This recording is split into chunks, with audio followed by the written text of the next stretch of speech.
yung isa sa mga what if ko, paano kung nadala agad si Papa sa ospital? Hindi, sabi ko, hindi ko tatanungin kay Mama yon or hindi ko aanuin kasi mamaya sabi ko kay ate, baka isipin ni Mama na kasalanan ko ba kasi hindi hindi ako nagpilit na daling si Papa agad kasi si Papa yung nagpilit na ihatid ko na si Cody eh. Pero may tanong ako, tayo nandiyan ka tayo, di ba? Anong gagawin mo kung may dumating doon na mala Francis Magalona na nahimik ako ng 20 years naman? Sabi, anak na dala? Baka sinakal ko. Birthday party ano? Sa birthday. May dumating na bisita kaya tutuloy na namin yung aming conversation, family conversation ngayong undas at pag-uusapan namin yung mga yung mga realization na kasi ito yung unang undas ni Papa dito sa sementeryo. Pero may tanong ako kay Mama. Ano ba kung sakaling si Papa hindi siya namatay nung oras na yun pero bedridden na siya or kailangang alagaan, eh papunta na kayo ng Amerika nun eh, yung mga oras na yun. Ano ka ba? Willing to sacrifice ka ba? Hindi sila tutuloy eh. Alam mo ba kung bakit siguro hindi lumaban si Papa mo? Para matuloy ka? Binulong ko yan eh. Papatay ka? Hindi, ang sabi ko sa kanya pa. Ano? Alam mo, ano ka na ba no? Basta wala pa. Ito ba na sino ba late? Sabi ko pa, sabi yung gano'n. Hindi basta't nung nag-uusap kami nung kasi di ba umasa nga ako na yung mabubuhay kasi sabi ng doktor. Sabi okay na. Hindi yung Friday na 1 hour kami nag-usap. Kasi sabi niya parang okay na siya. Okay na, di ba? Sabi nung papa-admit na. Baka bumalik na yung kulay, yung gano'n. Sinabihan ko na siya. Alam kong narinig niya yun eh. Sabi ko papa-cancel ko na yung flight namin. Sinabi ko sa kanya sabi ko, alagaan na lang kita. Hindi pwedeng aalis ako ng ganyan ka. Sabi ko kakancel na lang natin yung flight natin. Nagkasama rin siya din dapat eh, susunod siya. Kakancel natin yung flight natin. Sabi ko alagaan ka na lang muna. Pag okay ka na, saka tayo sa diretso. Alam niya yun, sinabi ko sa kanya yun eh. Tapos, di ba, hindi ko lang din alam, nung nag-uusap-usap kami nila tito mo, hindi naman siya nakoma eh. Baka laki ng asa niya, di ba? Tapos sabi ni tito mo, sige. Sabi ni tito mo, sige, wag ko na munang canceling yung flight. Sabi lang gano'n, wag ko munang canceling yung flight. Total, ang tagal pa. Yun ang sabi niya, kasi March yan eh, May matagal pa. At least, sabi niya, okay naman na si Bayo, baka makarecover, tumuloy kayo. Tumuloy kayo pati. Pero malabo na yun. Nung nakita ko yung si Papa nun, kahit si Rosalie, kahit si ate, ako umasa ako pero sabi ko nun, si Emily kasi nurse. Talagang, mo na, malabong makarecover si Papa talaga ng... Rosalie, tanggap niya na yun kasi alam niya yung cases na yun, nakita niya yung... Ang ko lang nun, nung nag-uusap kami nung pumasok ko ng lumakas pa siya. Ng alas 5. Ang dami namin pinagkukwentan. Tatawanan pa nga yung mga nurse. Kaya lang, tinanong ko yung nagbabantay. Sabi ko, nurse, ano tong swero na to? Kasi nakatanggal. Tinanggal. Sabi niya, ay, mami, sabi niya, ayun yung sa yung sa... gamot. Sabi ko, bakit ko nakatanggal? Sabi ko, gamot. Kasi sinusuka niya yung gamot eh. Sabi niya, sinusuka daw niya. Pag pinalagyan nilang gamot, ayaw tanggapin ni Papa mo. Sabi ko, paano yun? Sabi niya, yung pagkain, kasi bumili ako ng malaking datas eh. Ganun nga din po eh. Tataka nga kami bakit ayaw niya kumain. Sabi niya ayaw niya kumain, tapos ayaw niya uminom. Yun yung time na nakausap mo siya? Yung malakas siya? Yung na yun. Talagang talaga, yun yung time na namaalam mo si Papa sa'yo. Kasi ayaw na ng katawan niya eh. Parang ganun yun eh.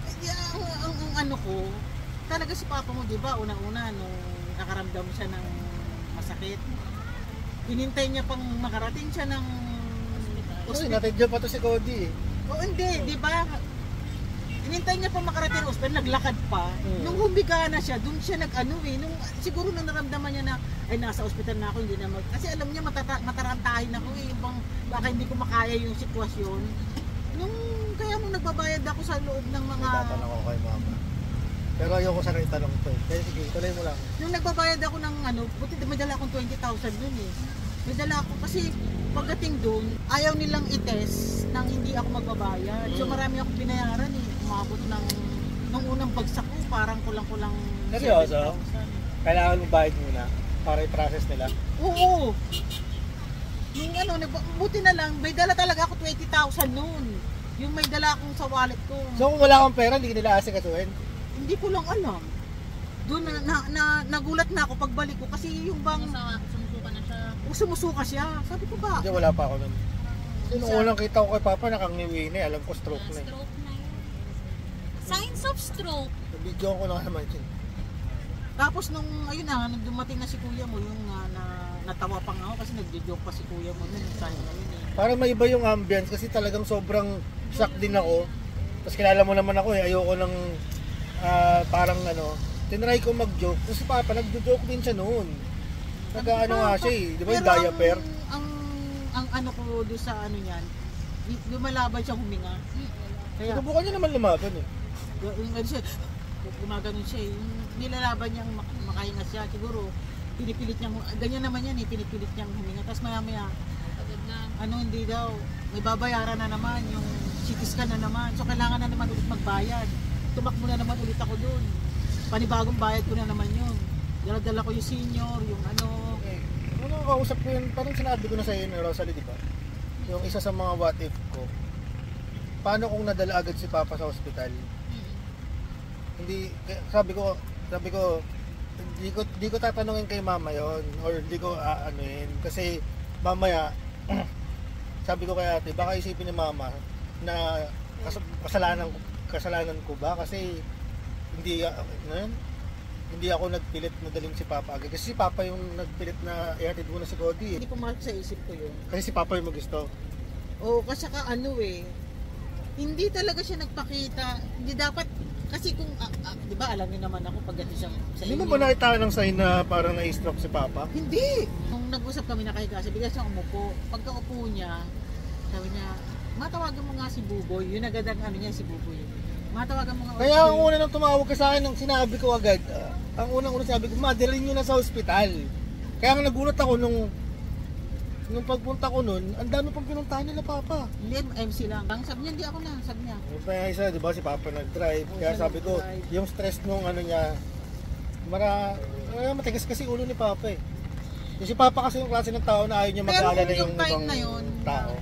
hindi ko kaya talaga. Ikaw na, siyempre, ay Cody, deka, ay si Papa muna, ganun siyempre. Pero syempre kasi parang knowing Papa talaga, parang hindi niya yun papakita. Oo, yung Mahilig weakness si niya. Papa mag-downplay ng nararamdaman niya kasi Strong person kasi kasi yung... lagi ko nakita kay Papa pag kaya niya pre. Kahit gaano ka stressful, kung ano man yung dinadala niya, kung kaya Kahit di niya nakaya talaga Oo. in reality, pero di niya mapakita na mahina siya. Hindi, yun talaga yung sa weirdong quality ni Papa. Kaya doon ako yung bang naglakad siya, tapos yung Yun na nga yun. Kaya nga, feeling ko din isa din yun para kumalma din siya mismo. Kasi syempre, naisip niya na yon yung possibility na baka may masama na. Pero feeling ko, pag kinaya ko to, baka o maging okay. oo, maging okay. Parang feeling ko gano'n si Papa. Pag pinaupo natin si Papa, tapos nagpapanik tayo, parang siya pa yung maiinis. O tara na nga, gano'n. Parang gano'n siya, hindi siya yung parang iiinda. Parang may ano ako dun eh. Ewan ko, si ate siguro malaki yung ano niya. Si ate Lani talaga, sa totoo lang, hindi niya lang sinasabi yung malaki yung ano niya na wala siya dito. Hindi siya nakauwi, hindi siya nakapunta sa burol ni Papa. Pero sa akin talaga, isa yung sa ano ko nga sabi ko, paano kaya ako nandun ako ng oras na yun? Baka nag-iba yung kwento. Ako din. What if nandun ako sa bahay ng mga... Kasi yun yung nagpa-transition na ako. Kasi ano pa nga sa isip ko noon, talaga sabi ko, alam ko, may possibility Oo. na nai-stroke mo si Papa, Oo, pero hindi mo pwede siyang sabihin na wala. pwede. Pero Oo. parang, siyempre umasa ka pa rin na sana hindi. Oo, Kaya hindi ko rin sinabi na baka na-stroke si Papa kasi unang kilala kita eh. Kasi pag ako talaga, Kilala kita eh. Kasi talaga, pinakita niya talaga biluin mo. Hindi talaga siya nag-ano doon sa bahay, hinintay niya pang naglakad siya. Yung nga sabi ko, paulit-ulit ko sasabihin, ganun tayo kamahal ni Papa kasi hindi niya hinayaan na mamatay siya sa bahay, na dalawa lang kayo. Kasi yun Yun ang talaga, mahirap. maniniwala ako, sisisihin mo sarili mo nun, ma. Baka mamatay ako na. Hindi yun. Kasi Pangit mo pag-sabi kayo. baka Mahirap yun sa amin. Oo, hirap sa amin yun. Mahirap yun. So, dalawa kami niya. Baka umuwi talaga si ate ng oras na yun. Kung makakausap nyo lang yun, di ba may kasama tayo doon? After nung 1 hour namin pag-usap, di ba lumabas ako? Alam mo, sabi ko doon sa, kasi ka-tennis din ni Papa mo yung ano eh. Sabi ko, ay naku, papasalamat ako sa Diyos kasi baka bukas, Admission na. admission na kami, regular room na kami kasi okay na siya, okay na daw, gano'n. Kasi ang ganda nung pinakapakita eh, Kaya yung mga sinabi ng doktor din kasi. Tapos nung kaya naawa sila sa akin nun eh, nung nagwawala na ako. Sobrang tahimik na nun eh. Mag-isa lang siya eh. Wala yung mga kasama niya. Nandun lang siya. Kasi, Hindi siya lumabas nun at saka usap ko eh, naku, sabi ko, thank God, sabi ko, ganun. Pero nung nakita mo sa ICC, Papa, Iba na. alam mo na, ko no? Alam mo na. Para kasi syempre, Alam mo na. In denial ka lang, pero alam mo na. Alam mo Hindi yung mo naman sinasabi na kuya. mamamatay na. Pero, yung worst, ano yung Hindi, worst ganito come di ba? to worst na. Pagkatapos namin mag-usap, nagdating kayo na. Oo, yun nga. Sabi ko, akala ko ba okay si Papa? Hindi. Nung after nyo mag-usap, nung dumating kami, iba na itsura ni Papa. Di ba, nagdating kayo lahat. Tapos, hindi naman kayo pwede mong pinabuksan natin na kompleto na tayo. Iniba niya na yung pwesto niya eh. Parang medyo nakaharap na siya dito, hindi na siya Hindi na siya nakatagilid. nakatagilid sa atin na nakikita. Oo. Ewan ko. Parang idiniretso niya na yung Nandiyan pa katawan. si ate. alam mo ma, kasi syempre, nagpipiti ako, Ito na yung ate ko, guys. Parang, ang dami ko na, Oo. ang dami ko na nakitang Sige, pasyente. nagulat kasi ako kay Buboy noon. In denial pa rin ako noon eh. Nung dumating kayong kompleto lahat. Tapos biglang tinignan natin. Parang, di ba, nagtaka rin ako, dumiretso na siya. Tapos, sabi ni Buboy, narinig ko sinabi ni Buboy, parang hindi okay si Papa. Oo, sinabi ko yun. Kasi yun talagang unang sa ang chat mo sa akin at call mo sa akin, okay na si Papa mo, ganyan, lumakas na. Tapos pagdating ko, ganun yung itsura ni Papa. Ako, medical ako, ang dami ko nang na-encounter sa hospital na yung talagang namatay after kukuha ng dugo or talagang mamamatay na. Alam ko yung itsura ng kukunin na ni Lord or mamamatay na eh. Kaya nung nakita ko na yung oras na yun, shit, hindi okay si Papa. Kaya nung nakita ko ng oras na yun, kasi ang pinagbasihan ko dun yung 8 taong experience ko sa hospital eh. Nung nakita ko si Papa nung sa ICU nung hindi okay si Papa, parang hindi na siya makaka-recover. Kasi nagwawala ako sa labas, di ba? Bakit? Sabi ko nga, bakit yung pinatay? Nakakahiya. Sabi ko, As in, parang nasa tele, kasi di ba, as in parang ginawa ko noon, nandun ako sa gilid. Hindi yung oo. Tapos nakikita ko si Mama, nakikita ko si Kuya. Tapos sabi ko siya, nanonood ba ako ng drama? Tapos nandun lang siya sa may pinto. Gusto buksan yung pinto na ICU. Putik na yan. Hindi, sa akin na totoo lang, nung oras na yun, hindi ako umiyak nun eh. Hindi ako umiyak nun kasi grabe na yung emotion ni Mama, yung iyak ni Mama, parang Pang-iyak na ng isang buong pamilya. So parang hindi ba kailangan mo talaga pakita na may malakas sa atin eh. Di ba sinabi na tutubo na si Papa? Nung sumilip ako doon sa gitna nung yun eh. May uwang yung pintuan eh. Sumilip ako nun, lumingon yung nurse, ginagano na si Papa eh. Hindi ko lang sinabi sa'yo. Sabi ko nun, tumahimik ako sa dito, sabi ko, Pa, mahal na mahal kita. Tapos parang may part pa rin ng ko na baka mabuhay pa. Pero naiyak ko na. Pero yung sabi ko nga nung nakita ko na may uwang talaga, ganyan siguro yung space. Nakita ko ginagano na tumingin yung nurse, may tumingin na nurse. Tapos may kay Papa. Sabi ko wala na si Papa. Kahit hindi ko pa napapanaginipan si Papa hanggang ngayon. Papa, hindi ka nagpapakita sa akin. Magpapardagulan lang kayo. Hindi pa nagpapakita. Wala, buti si ate, si Rosalie, nakaparamdam na sa kanila. Alam mo nung pagdating ko ng Amerika, Walang iyakan mo, hindi naman tayo magdadrama. nangyayari sa kanya. Tanong wala ako kay Mama. Kasi masyado na si Mama, naiiyak na guys. Pero may tanong ako, tayo nandiyan ka tayo, di ba? Ate ko nasa cellphone, kausap namin ngayon habang nagbablog kami. Anong gagawin mo kung may dumating doon na mala Francis Magalona na nahimik ako ng 20 years naman? Sabi, anak na dala. Alam mo, anak na dala, may babae dala. Kala mo lang si Papa. chick boy yan. Kanina pa ba ako magmamana ng kapugian sa tatay ko lang. Namatay si Papa, no? Tapos bilang may pumunta doon, mababae. Magagalit ka ba kay Papa nun, ma? Tataob mo ba yung ataol ni Papa? Bawa ako kanya, birthday! Wala na. Wala na, tapos na. Ang sasabihin ko na lang, mga ganun. Wala kang makukuha. Wala ka makukuha. Kami ka, wala na. Wala kang makukuha, buhayin yung anak mo. Oo, yun na. Wala kang makukuha, buhayin mo. Oo. Sorry. Tsaka, tibay mo. Nananahimik Kamal lang ka. mukha mo, di dapat yung 20 years na pananahimik mo, ginawa mo ng habang buhay na mananahimik. Sabi mo, ganun. O kaya gusto mo sumama kay birthday ka. Sasabihin ko, Hindi ka makakapasok sa loob ng ano na to. Oo. Sakang Nagka-showdown. kabit, hayop ka. Ito magkakasampalan talaga. Mga teleserye talaga yung Dahil pa buhay. naman tao. siguro hindi na kasi patay na si Papa mo. Wala nang ganun. Wala nang ganun. Hindi na. Kung buhay, no? O kung buhay. Baka sinakal ko. Birthday party, ano? Sa birthday party pumunta. Kung buhay. Tapos naka-live. Kaya pala. Hindi ko mag-isip. Tapos ito na kumakain ako ng popcorn. Bakit? Sinakal. Ay, alam naman ni Papa mo yung tapang ko. Siguro mga nung magkaharap na kami. Eh, hindi ba naka-live nung nung pagkapatay ni Papa mo? Live, di ba ka-live kami? Iyak ako na iyak. Friday. Yung puso niya, pinupunit.